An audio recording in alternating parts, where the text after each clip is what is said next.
Hello and welcome to ACATCO Entertainment, where we explore the many facets of forging and generally how things work. Remember, this is all for entertainment and information purposes only. Forging is a dangerous hobby and should be treated as such, with appropriate safety guards in place, including but not limited to the use of personal protective equipment. Watching this video does not create a business or professional relationship between the creator and the viewer. The viewer assumes all risk for use of information provided here, which is for educational and entertainment purposes only. Okay, now on to today's topic. Today I'm going to share step by step a method for learning what you need to know to move from hobby level to master level in almost any craft. Now obviously there are always exceptions. If you've watched the intro on this channel, you know that I have a professional background in metallurgy, heat treatment, and quality control in manufacturing. While that set me up well for this career, I want to emphasize that there are many paths to learning and mastery. History shows us that the ability to learn without a formal education or a job is available to everyone. The foundation of being able to learn independently, in my opinion, is the most important skill for lifelong improvement. The other skill is discernment. As I said, today I'm going to share step by step a process in learning how to master different skills without the benefit of the classroom or the job. I hope you find it helpful, and you might discover that you're already doing this in other areas. Now, let me be clear, I'm not knocking on classroom learning or on the job training. Make sure you watch to the end where I tie it all together. Now let's get to it. Number one, first lay the foundation. It has aged beautifully. Number one, attitude. Start with an attitude of curiosity and experimentation. Remember when you were a kid and you did things just to see what would happen? That's how I did it as often as I could. It was fun, and keeping it fun keeps you going. Two, define your goal. What do you want to figure out? You want to figure out how to forge like Rich TIG? Something that will last for generations? Be specific. Reverse engineer it.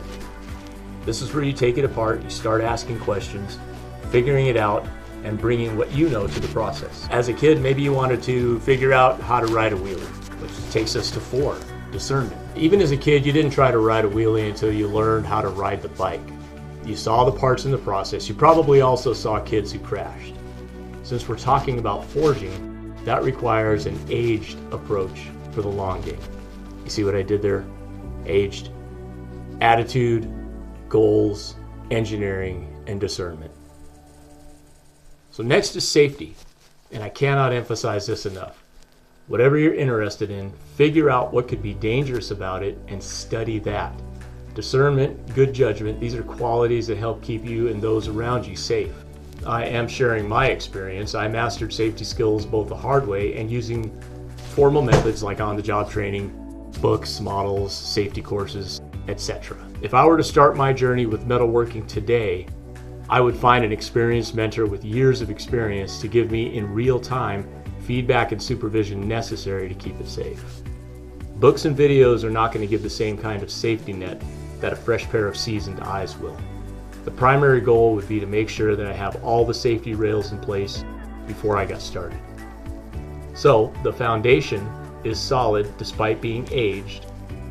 Right attitude, goals are clear, reverse engineering has taken place, and discernment is used. Okay, now let's start your build. Number one, break it down. What are your goals? Have you reviewed them? What comes first? Just as you would build anything, get your things organized, know what your plan of attack is based on your goals. If you're building a house, what's the next piece after the foundation? What are all the pieces and how do they fit together? I have a friend who builds custom guitars. He follows a step-by-step process. The same questions come up across a lot of genres and crafts. What are all the pieces and how do they fit together? Is there any part of this I haven't already identified as a safety issue that I should add to the list? Project manager list, each in order with an understanding of at least a mini goal in the action item with each step. Number two, understand your access to time and resources. Make the schedule. The days when I can wholly dedicate myself to one thing are over. If it's not on the schedule, it doesn't happen, and sometimes it still doesn't happen and adjustments have to be made. So keeping in mind when skill building days are too far apart, Reorienting to the project and remembering where you were will take more energy. You'll find your limits. The same is true for how long to work. With some things it's important to work. It's important to stay on it as long as it takes to master understanding, but not so long that you get tired and sloppy. Think safety. I usually give myself about 2 hours, but that number moves around based on a lot of things. Set yourself up so you're not rushing. Learning under fire makes retention difficult and requires more repetition to make it stick. Remember, speed comes after mastery, especially when you're playing with fire, literally. Okay, number 3, inventory. Inventory and organize your tools. Identify the main tasks, the order that you'll do them, and the location of your tools. All of your tools, books, videos, your mentors, and any equipment. And make sure your safety measures are in place. Number 4, learn. After all this prep work, which is part of the learning, it is time to execute on the plan. Adjust your process based on your obstacles and after analyzing your results. Then evaluate your progress as you execute on the plan you laid out. What's working, what's not? What do you know now that you didn't know before?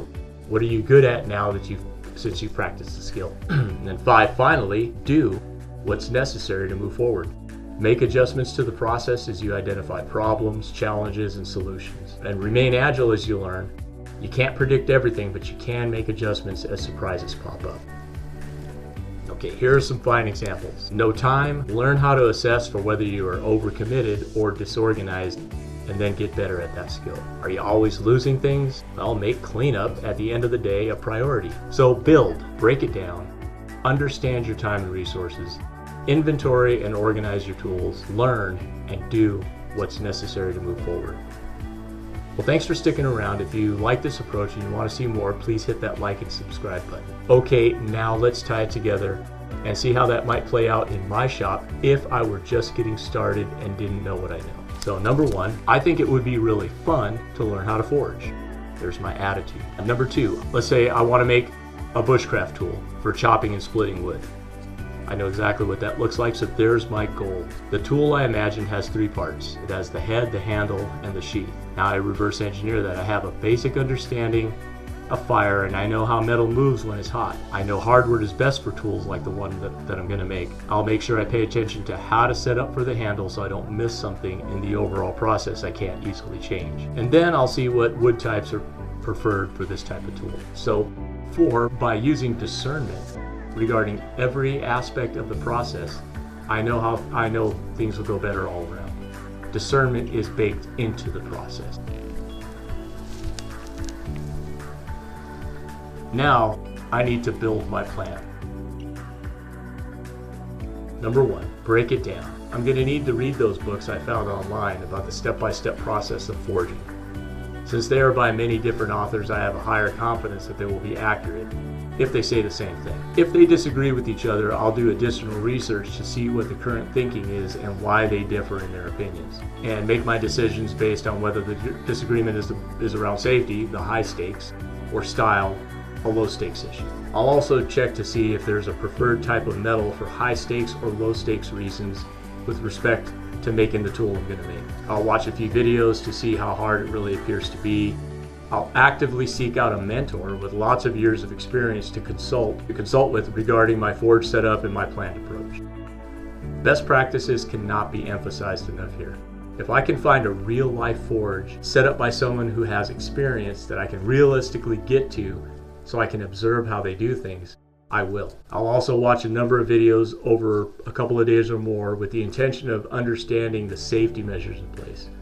I'll learn as much as I can about the behavior of the steel in the fire and how it reacts under different settings. I'll make sure I have all the safety gear I need one more time: my glasses, my apron, my gloves, my shoes, have a fire extinguisher ready, and anything else that came up in my research. And then I'll make a list of those supplies as I do my research on the project. Number 2, understand my access to time and resources. Next would be the schedule, and I'll check in with anyone in my world who might feel slighted by the time I intend to spend in the shop. I would organize watching the videos before going out into the shop, but I know that would change as I figured out what I retained and what I forgot. Reading would be relegated to after dinner. I would double check to make sure that I have all the supplies and tools that I need as I begin the project, and it's time to get to any of those additional supplies necessary to move forward.